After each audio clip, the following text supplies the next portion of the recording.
Buen día para todos. Son las 7 de la mañana en Bogotá, Quito y Lima, las 9 de la mañana en Buenos Aires. Soy Valentina Torres Sánchez. Continuamos en Directo a América. Este espacio en el que revisamos las principales noticias del día.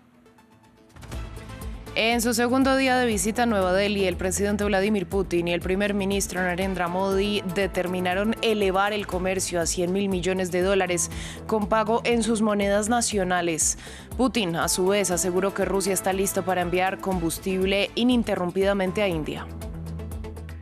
Los gobiernos de China y Francia apoyaron los esfuerzos para un alto el fuego en Ucrania sobre la base del derecho internacional en un comunicado. Esto en medio de la visita del presidente Emmanuel Macron a China, en la que pidió al presidente Xi Jinping que se involucre en pasos concretos hacia un alto el fuego en Ucrania. Boicot a Eurovisión. Varios países como España, Países Bajos e Irlanda decidieron no participar en el icónico concurso de la canción, luego de que la Unión Europea de Radio y Televisión votara a favor de la participación de Israel. Desde Tel Aviv, el ministro de Exteriores, Gideon Saar, condenó el sabotaje. Con nuestro invitado del día analizamos la visita del presidente francés Emmanuel Macron a China, en que resultaron sus peticiones comerciales y diplomáticas a Xi Jinping. ¿Qué intereses unen y separan en estos momentos a París y Beijing? Lo vemos enseguida.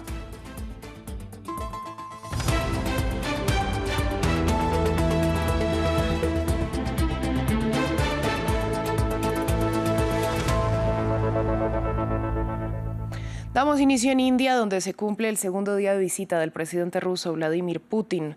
Durante la jornada, los líderes de ambas naciones se comprometieron a aumentar la meta comercial hasta los $100.000 millones en transacciones pagadas con la moneda de cada país.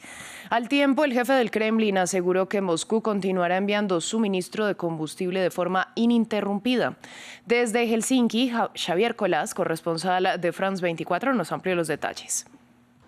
Visita de Vladimir Putin a la India es el primer viaje del presidente ruso desde que empezó su invasión a gran escala de Ucrania en el año 2022. Una vez que ha perdido a los principales clientes energéticos que tenía en Europa, la India se ha convertido en uno de sus principales clientes.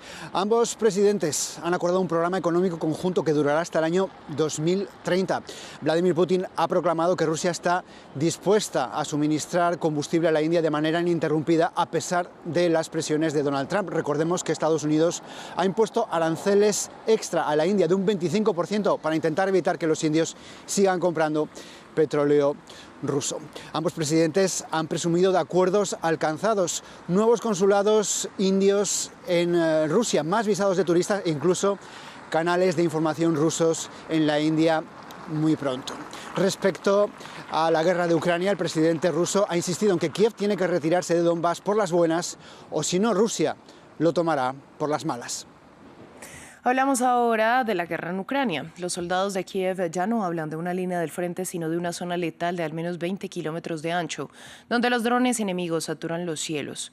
Para minimizar el número de personas que tienen que moverse en esta zona, los buggies no tripulados están desempeñando un papel cada vez mayor, tanto en la logística como en la evacuación de heridos. En su mayoría fabricados en Ucrania, trabajan bajo la cobertura de la oscuridad, pero siguen siendo altamente vulnerables a los ataques desde el aire. Nuestros corresponsales, Catalina Gómez Ángel y Gulliver Craig, acompañaron el lanzamiento de una misión del segundo cuerpo de la Guardia Nacional, Kartia. Protegidos por la oscuridad de la noche, estos soldados cargan un carro no tripulado o dron terrestre.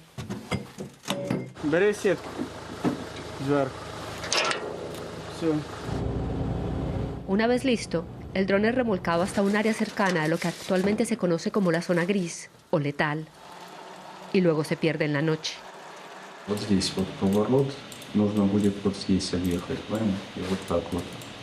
Estos hombres pilotean el dron que lleva municiones y comida a los hombres en el frente de batalla. Esto se hace en un trayecto marcado por el barro que durará más de 3 horas. Cuando llevas suministros, al menos no es una carga viviente. Cuando estás evacuando a un soldado herido, tienes que ir mucho más rápido en ciertas secciones, porque están expuestos a ataques de drones aéreos. Y si te golpean ahí, eso significa que alcanzaron a un ser humano. El peligro que llega del cielo es exactamente la razón por la cual los drones terrestres son necesarios. La entrada y la salida hacia posiciones avanzadas son extremadamente arriesgadas. Es por eso que muchas veces las unidades se tienen que quedar en ellas durante meses enteros. No puedo decir que siempre tuviéramos suficiente comida y agua, porque a veces los drones de abastecimiento son destruidos. Hay muy pocos. Batón ha tenido la desagradable tarea de asegurar a camaradas heridos a un dron terrestre. Tienen miedo, pero de lo contrario significaría arriesgar a 5 hombres en una evacuación. En lugar de 1, por supuesto intentas tranquilizarlos. Ok, listo. Cachorro, un colombiano que se unió al ejército ucraniano en 2022, es uno de los muchos que se han negado a ser evacuados en un dron terrestre cuando resultan heridos. En un dron terrestre me tocaría ir metido en una bolsa como si fuera un muerto para despistar al enemigo. Pero a veces el enemigo ataca, sea muerto o sea vivo. Pasó 2 semanas en posiciones antes de poder evacuar por su propia cuenta. Para entonces, las esquirlas se habían incrustado en su piel y los médicos tuvieron que hacer una cirugía aún mayor. Pero vivió para contarlo. Justamente este viernes los gobiernos de Beijing y Francia emitieron un comunicado conjunto en el que mostraron su apoyo a los esfuerzos por un alto el fuego en territorio ucraniano. Esto en medio de la visita de Emmanuel Macron a territorio chino y tras reclamarle a Xi Jinping una postura más directa. Este viernes los líderes viajaron hasta Chengdu, capital de la provincia de Sichuan, donde Macron defendió el multilateralismo y la importancia de la unidad entre Europa y Estados Unidos para lograr el fin de la guerra en Ucrania. Cambiamos de tema. Shein se enfrenta al Estado en el Tribunal Judicial de París a raíz de la indignación pública por la venta de muñecas sexuales con aspecto infantil en la plataforma. Esta vista determinará el futuro inmediato del sitio web en Francia. Los detalles a continuación. ¿Se suspenderá Shein en Francia? Es la pregunta que todos se hacen, mientras el minorista chino online se enfrenta al Estado en el Tribunal Judicial de París este viernes. El gobierno solicita una suspensión de 3 meses contra la empresa, acusándola de vender productos ilegales como muñecas sexuales con aspecto infantil. Más que una cuestión de soberanía, es una cuestión de salud, porque cuando se venden armas, cuando se venden muñecas sexuales con aspecto infantil, es evidente que lo que se ve directamente afectado es el corazón de los franceses. Obviamente, debemos defender a los franceses. Más allá de eso, debemos defender a Europa. La audiencia se produce después de que Shein se negara a testificar ante la Asamblea Nacional de Francia el pasado martes, alegando que debe esperar a la decisión del Tribunal Judicial. La audiencia prevista para el 26 de noviembre se pospuso a petición de un abogado del Estado. Después de presentar una demanda creando una falsa emergencia basada en información inexacta y engañosa, el gobierno acaba de solicitar un aplazamiento esta mañana, lo que demuestra su inquietud con el caso. Es un giro de 180 grados. La audiencia también se produce cuando el presidente Emmanuel Macron concluye su visita a China, donde se reunió con Xi Jinping. Francia importa productos chinos por valor de 45.000 millones de dólares, en su mayoría paquetes de bajo valor procedentes de minoristas online baratos como Shein. Los miembros de la Unión Europea de Radio y Televisión votaron a favor de la participación de Israel en el Festival Eurovisión. Como consecuencia, España, Países Bajos, Irlanda y Eslovenia decidieron boicotear el concurso. Si bien unos opinan que este festival no debería tomar en cuenta cuestiones políticas, otros creen que no se puede permitir concursar al lado de un Estado acusado por muchos expertos de llevar a cabo un genocidio en Gaza. Eurovisión enfrenta una de sus mayores controversias en la historia. Gabriel Corchan tiene los detalles. Israel podrá participar en el Festival de Eurovisión 2026, pero varios países europeos boicotearán el evento. Ante esta decisión, las reacciones fueron encontradas. En Austria, donde tendrá lugar el evento, parte de la población apoya la participación de Israel. En lo que respecta a Israel, distingo entre el gobierno y la población. ¿Por qué la población o una parte de ella no debería participar? Ese es mi razonamiento. Si los países deciden no participar porque condenan al gobierno y al primer ministro, es su decisión. Mientras que en Israel los fans celebraron la noticia. Siento que nuestra reacción está llena de felicidad y un gran alivio. Siento que ha habido mucho estrés en la última hora, cuando querían pasar a la votación. Varios países como España, Irlanda o Países Bajos decidieron retirarse del evento. En España, gran parte de la población apoya este boicot. Yo veía el concurso a veces, es verdad que me parece bastante bien porque si otros países como Rusia no pueden participar en Eurovisión por las guerras pasadas, pues por este genocidio que están haciendo a Palestina, me parece bastante bien que se retiren si siguen el concurso, ya que es un poco, de mi parte, un poco hipócrita que pueda Israel seguir participando. Desde 2022, Rusia ha sido apartada del concurso debido a la guerra que lleva a cabo contra Ucrania. Cambiamos de tema. El jueves, Estados Unidos volvió a atacar otra supuesta narcolancha en el Pacífico Oriental, causando la muerte de 4 personas. Así serían al menos 87 las víctimas mortales que ha dejado la ofensiva de las fuerzas estadounidenses. Esto mientras que el Congreso investiga un ataque del pasado 2 de septiembre en el que desde Estados Unidos habrían ordenado bombardear por segunda vez a los sobrevivientes de un primer ataque, lo que constituiría un crimen de guerra. Han pasado 5 días desde las elecciones en Honduras y el país sigue sin conocer a su presidente, mientras crece la desconfianza del conteo de los resultados. El jueves, Nasri Asfura, el abanderado de Donald Trump y del partido del indultado expresidente Juan Orlando Hernández, volvió a tomar la delantera frente a Salvador Nasralla, quien denunció presuntas irregularidades en el que aún sigue siendo el conteo preliminar. El 87,3% de las actas escrutadas muestra que Asfura está a la cabeza por más de 19.300 votos. A mí me perjudicó porque yo iba ganando por bastante más diferencia. Lo que logró él fue equilibrar un poco la votación y mucha gente del Partido Nacional que se había sumado con nosotros por mis antecedentes, votó por el Partido Nacional. Entonces sí influyó, pero yo respeto. En Estados Unidos, otra victoria para el presidente Donald Trump. La Corte Suprema aprobó el nuevo mapa electoral de Texas, que será muy favorable para los republicanos a la hora de mantener la mayoría en el Congreso, ya que los nuevos mapas se utilizarán en las elecciones intermedias de 2026. La decisión ha sido condenada por los demócratas, que podrían perder 5 escaños en el proceso. El fallo podría sentar un precedente debido a que varios estados se encuentran actualmente inmersos en batallas legales para redistribuir sus mapas electorales. Ampliamos a continuación. En respuesta a una solicitud de emergencia de Texas, la Corte Suprema de Estados Unidos ha anulado la sentencia de un tribunal inferior que permitía la redistribución del mapa electoral. El gobernador del estado, Greg Abbott, ha celebrado la victoria en un comunicado. Hemos ganado. Texas es oficialmente y legalmente más rojo. Esta es una victoria para los votantes de Texas, para el sentido común y para la Constitución de los Estados Unidos. El plan de redistribución de distritos propuesto por los republicanos de Texas fue duramente criticado por considerarse un caso de gerrymandering, es decir, la redistribución de los distritos electorales para aumentar los votos de un partido. El nuevo mapa electoral podría permitir a los republicanos arrebatar 5 escaños a los demócratas en la Cámara de Representantes, manteniendo así la mayoría republicana en la Cámara y el Senado, tras las elecciones de mitad de mandato de marzo. Un tribunal de Texas había bloqueado previamente el plan al dictaminar que redistribuiría a la población por razas. Al revocar la sentencia, los 6 jueces conservadores de la Corte Suprema la calificaron de abiertamente partidista. Los expertos no están de acuerdo. Esta decisión del Tribunal Supremo tiene sin duda un aire partidista. Durante el último año, la Corte Suprema ha emitido repetidamente órdenes de emergencia que han dejado de lado la legislación vigente y el cuidadoso trabajo de los tribunales de distrito cuando así lo ha solicitado el Partido Republicano. Mientras tanto, los demócratas de California encabezaron una medida para redistribuir los distritos electorales a su favor, que fue aprobada por referéndum popular.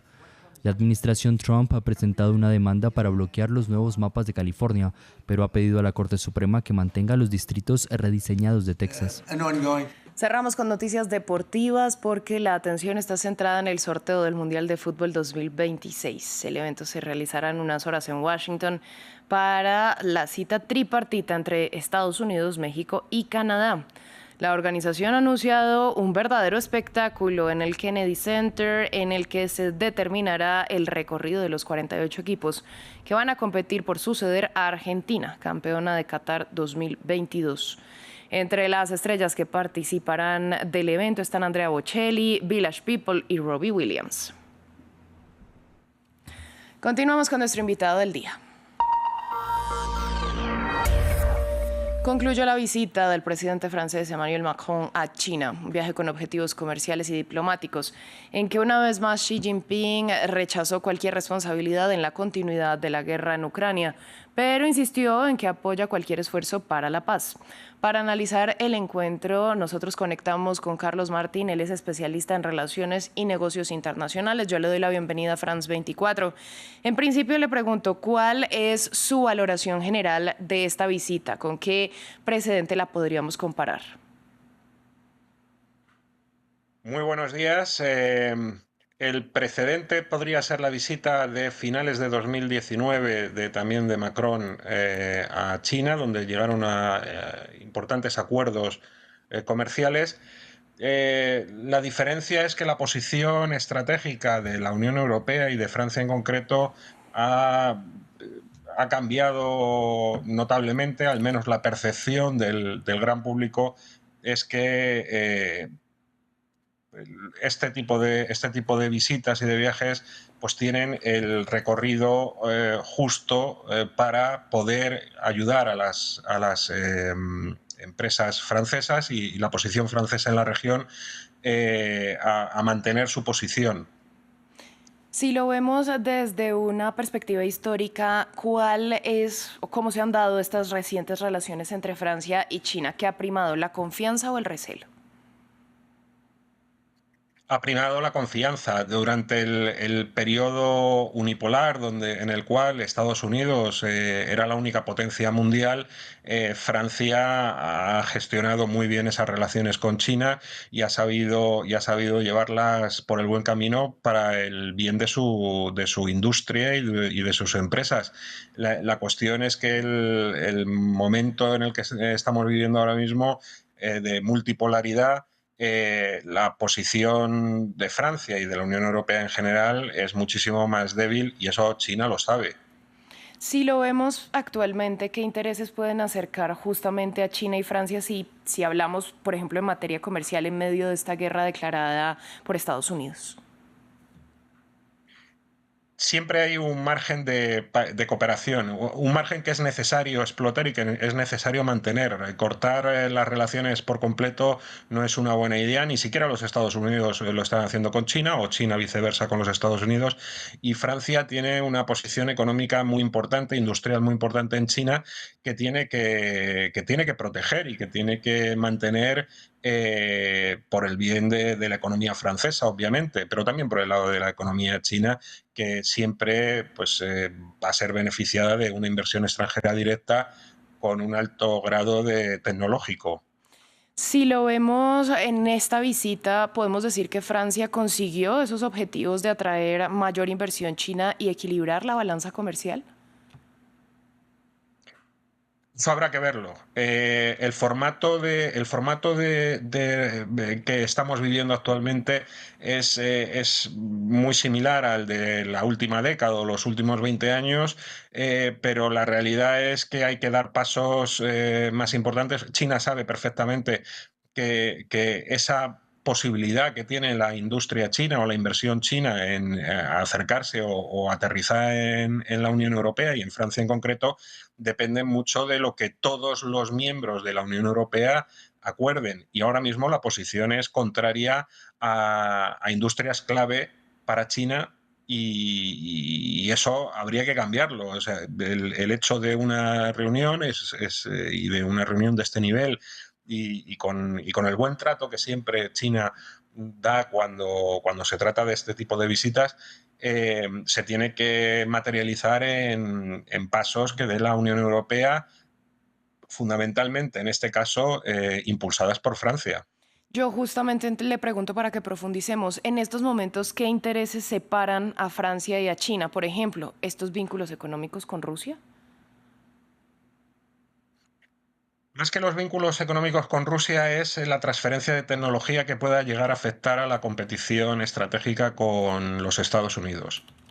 Y las directivas y la política industrial comunitaria ha ido en ese sentido, ha ido en el sentido de limitar el acceso de determinadas tecnologías en suelo europeo y por el lado norteamericano, por el lado estadounidense, es intentar evitar que sus socios europeos, que somos socios preferentes, aunque en una situación públicamente bastante mejorable, que sus socios europeos no transfieran tecnología que pueda beneficiar a China en su competición con los Estados Unidos. Eso va a ser clave. Pero justamente... Es decir, hay que mantener la cooperación, pero hasta determinado punto en el cual nos encontraremos frente a los Estados Unidos. Y justamente, ¿podríamos esperar de alguna manera un acercamiento más amplio de Europa hacia China en medio de estas tensiones comerciales con Estados Unidos? Esos pasos habría que darlos. Hay buena voluntad y buenas intenciones, están este tipo de visitas. También cabe recordar que Francia es el único miembro de la Unión Europea con intereses geopolíticos en la región, es decir, con soberanía, con un interés real sobre la región. El resto de los países de la Unión Europea, no, aparte de las relaciones económicas, no se verían teóricamente involucrados en el desplazamiento de tropas. Entonces, la relación puede mejorará en aquellos ámbitos, como he dicho antes, en los que no se ve afectada la gran competición entre las dos grandes potencias. Bueno, Xi Jinping ha rechazado en varias ocasiones ese planteamiento de los europeos que piden que use su influencia sobre Moscú para conseguir un cese al fuego en Ucrania. ¿Cuál es el error de este planteamiento que ha indignado repetidamente a los chinos? El error es básicamente entender cuál es tu posición. A China le puede sumar en la mesa de reuniones Rusia, pero la Unión Europea, que no tiene ese leverage, que no tiene ese poder sobre los Estados Unidos ahora mismo en su política exterior, que no tiene esa capacidad de modificar los planteamientos que hacen desde Washington, son tiros al aire. ¿Podría tener algún interés China en pedirle a Rusia que acepte esos términos de Europa y de Ucrania? Una respuesta realista es que no. Es que no. O sea, es muy probable que a lo que está apostando la administración Trump es a cerrar ese asunto, que a Rusia no se la moleste y que Rusia termine cayendo del lado norteamericano. Entonces, el hecho de que ahora mismo sea China también la que impulse que se produzca esa paz parece un poco contrario a los intereses chinos. Bueno, y pues sabemos que en este momento, o sea, mientras Macron estuvo en China con Xi Jinping, Vladimir Putin se reunió en India con Narendra Modi. ¿Cómo compara ambos encuentros? Son muy diferentes. La relación India-Rusia es fuerte políticamente, es fuerte históricamente y hay unos lazos muy estrechos. De hecho, India no condenó la invasión de Ucrania y eso también tiene que ver con la relación que India tiene con Occidente, con los Estados Unidos y con los países europeos. Es muchísimo más fuerte y es también posiblemente el origen de un dolor de cabeza para la administración en Pekín, para la administración del presidente Xi. Bueno, y vemos, ya hablando de este encuentro de Modi y Putin, vemos a Rusia prometiendo flujo ininterrumpido de combustible a India y también una ampliación de las transacciones comerciales en la moneda nacional de ambos países. ¿Cómo puede afectar esto de alguna manera esas sanciones internacionales que la comunidad ha intentado, con las que la comunidad internacional ha intentado afectar a Rusia en esta guerra con Ucrania? Efectivamente, eso tiene dos lecturas. Desde mi punto de vista tiene dos lecturas, porque son dos asuntos relativamente distintos. Uno es el suministro a India, diversificando por la parte rusa los clientes, es decir, dependiendo menos no solo de los europeos, que ya se estaba haciendo, sino también de China, que en un momento determinado puede ser un competidor. Y la otra cuestión es respecto a la moneda, los intercambios comerciales que eviten pasar por el dominio del dólar. Pues, señor Martín, a usted muchas gracias por su análisis y por compartirlo con nosotros en France 24. Se lo agradezco. Muy buenos días. A ustedes muchas gracias por su sintonía. Quédense que volvemos en breve.